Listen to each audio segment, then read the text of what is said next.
전세 사기. 원천봉쇄. 전세 사기로부터 우리 가족의 소중한 자산을 안전하게 지키려면 이것만 정확히 알고 계세요. 먼저 전세 사기 위험이 높은 경우부터 알아야 대처법도 쉽게 잘 이해하실 수 있어요. 위험한 전세 3가지 경우. 1. 근저당권. 임차인의 입주 직전, 즉 전입신고 전에 임대인이 대출을 받아 근저당권을 설정하면 문제가 생겼을 때 은행이 임차인보다 먼저 변제를 받아요. 그런데 임대인이 하필 그 타이밍에 대출받는 이유가 뭘까요? 무리한 갭 투자부터 볼게요. 대출과 세입자 보증금으로 무리하게 집을 매수한 후에 이자와 세금 부담으로 추가 대출을 받는 거죠. 계약부터 입주 사이에 대출을 더 받는 거예요. 만약 집값이 하락해서 전세가도 하락하면 다음 세입자 보증금으로 이전 세입자 보증금 돌려막기가 불가능해지죠. 그러면 경매로 넘어갔을 때 은행이 먼저 보상받고 임차인은 남은 금액 안에서만 일부를 돌려받는 거예요. 다음은 건축비 사업자금이 부족한 경우예요. 신축 빌라의 경우 사업자금이 부족한 상태에서 분양이나 임대도 잘 안 되면 자금 회전이 막히죠. 그래서 임차인 입주 직전까지 담보대출을 풀로 당기는 거예요. 그러면 보증금 돌려줄 현금 자체가 없는 거나 마찬가지예요. 마지막은 의도적인 대출이에요. 이미 사업 실패로 어차피 망할 거라 판단했을 때 세입자 보호에는 관심 없고 은행만 살려서 나중에 다른 사업, 다른 명의로 재대출 받으려는 의도예요. 임차인의 입주 직전까지 추가 담보대출을 받아서 은행 채권 먼저 해결하려는 거죠. 이 3가지 경우 모두 다 계약 전 등본에는 근저당이 적거나 없을 수 있어요. 그래서 이런 상황을 모르고 계약을 하는 거죠. 이런 상황이 임차인에게 위험한 이유는 전입신고 확정일자를 받아도 그 전에 근저당이 먼저 설정돼 있으면 은행이 임차인보다 우선 변제를 받게 되어 있어요. 그래서 입주 전날과 입주 당일 아침 등기부등본 재확인 필두. 입주 당일 아침 등본으로 소유자 압류, 가압류, 근저당까지 모두 재확인 후에 잔금을 이체하셔야 해요. 계약서에도 미리 특약을 만들어 놓고 몰래 받은 근저당 딱 걸리면 바로 계약을 파기하세요. 이 깡통 전세. 전세금과 대출금의 합이 매매가 보다 높으면 경매 시에 보증금 회수 불가이니 요런 건 패스하세요. 3. 신탁 등기. 빌라나 다세대 혹은 오피스텔에서 특히 위험한 경우예요. 빌라 다세대 오피스텔을 신축할 때 건축주가 자본이 부족해 대출을 많이 받는 경우가 많고 이때 담보로 신탁회사를 끼는 구조가 흔하죠. 그래서 등기부등본상 소유자가 개인이 아니라 회사명으로 되어 있는 경우가 있어요. 이 상태에서는 A가 단독으로 전세 계약을 할 권한이 없게 되죠. 세입자가 A와 계약했더라도 신탁회사 동의 없는 계약은 보증금 보호를 못 받을 수 있는 거예요.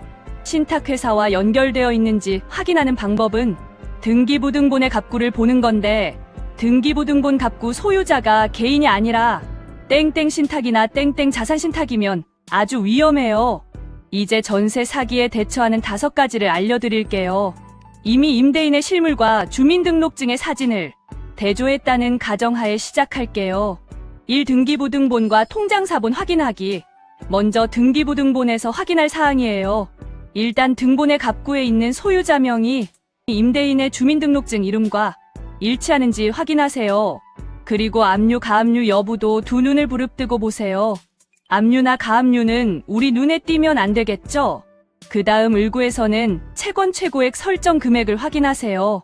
채권 최고액은 임대인이 받은 실제 대출금의 120에서 130%인데 아파트를 기준으로 채권 최고액과 전세금의 합이 시세의 70% 이하인지 확인을 하세요. 74%까지도 꽤 안전한 편이에요. 빌라나 다세대를 기준으로는 60% 이하가 아니면 비추천이고요. 다음은 통장사본 확인 사항이에요. 문자로 계좌번호만 띡 받지 마시고 임대인 이름이 찍힌 통장 사진 한 장만 받으셔도 안 돼요. 통장사본으로 등기부 소유자와 계약서의 임대인이 통장 예금주와 완전히 일치하는지 확인을 한 후 내가 입금하는 계좌의 번호가 임대인의 계좌번호가 맞는지도 보시라는 거죠. 왜 등본과 주민등록증 대조만으로 부족하냐면 등본상의 소유주와 주민등록증이 일치하는데 보증금은 다른 사람 통장으로 받는 경우 추후에 임대인이 돈을 못 받았다고 주장하면 법적으로 받아들여질 가능성이 높아서 그래요. 이 확정일자 전입신고, 사실 이사 전 임대인의 양해를 통해 전입신고를 하는 게 최고이지만 현실에서는 거의 힘들죠. 이사는 오전에 하고 이사 후 즉시 전입신고를 해서 확정일자를 당일에 받을 수 있도록 하세요. 그러면 전입신고 다음날 0시부터 대항력이 생기니까요. 즉 집이 경매로 넘어갔을 때 우선 변제를 받을 수 있는 권리를 확보하는 거죠. 그런데 앞에서 말했던 일이 발생할 수도 있겠죠. 오전에 이사하고 전입신고는 했지만 확정일자를 아직 받지 못한 상태에서 그날 오후 임대인이 근저당을 설정하면 해당 근저당이 우선순위가 되는 거죠. 따라서 이사 후에도 등기부 재확인을 해야 확실히 안심할 수 있어요. 만약 등본에 근저당이 딱 걸린 경우 임대인에게 즉시 통보하세요. 확정일자 전 근저당 설정으로 보증금 반환 위험이 커져 계약 해제를 요구한다는 내용 증명을 발송하는 거죠. 보증금 반환을 요구하고 불응 시에는 임차권 등기 명령을 신청하고 안 되면 소송 단계를 밟아야겠죠. 임차권 등기 명령 신청 방법을 알려드릴게요. 대한민국 법원 전자소송 사이트 또는 관할 법원이나 민원실을 방문해서 접수하면 1주에서 2주 내로 결정이 나와요. 이렇게 하면 이사를 나가도 대항력과 우선 변제권을 보전하지만 경매로 넘어가면 은행이 먼저 변제받고 남은 금액으로 임차인이 변제를 받게 돼요. 3. 전세보증보험 가입. 전세금을 100% 지키는 유일한 방법이 바로 전세보증보험이죠. 허그나 SGI 보증보험 가입이 불가능한 집은 집값 대비 전세금이 너무 높거나 근저당이 과도한 집 혹은 세금 체납이나 압류 등의 문제가 있는 집으로 절대 계약하시면 안 되겠죠. 지금까지가 가장 중요한 대비책이었고 그 다음으로 4. 세금 체납 확인.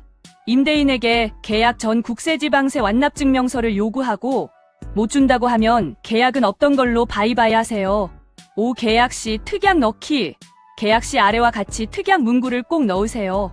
본 계약 체결 이후부터 임차인의 입주일 및 전입신고와 확정일자 취득 전까지 임대 목적물의 근저당권, 가압류, 압류, 기타 권리 변동이 발생할 경우 임차인은 본 계약을 즉시 해제할 수 있으며 임대인은 계약금 전액을 지체 없이 반환한다.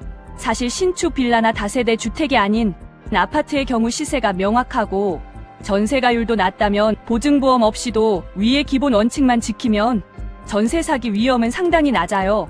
특히 전세가가 매매가의 70% 이하이고 선순위 근저당이 거의 없거나 소액인 경우라면 기본 원칙만 지켜도 리스크는 크게 줄어들죠.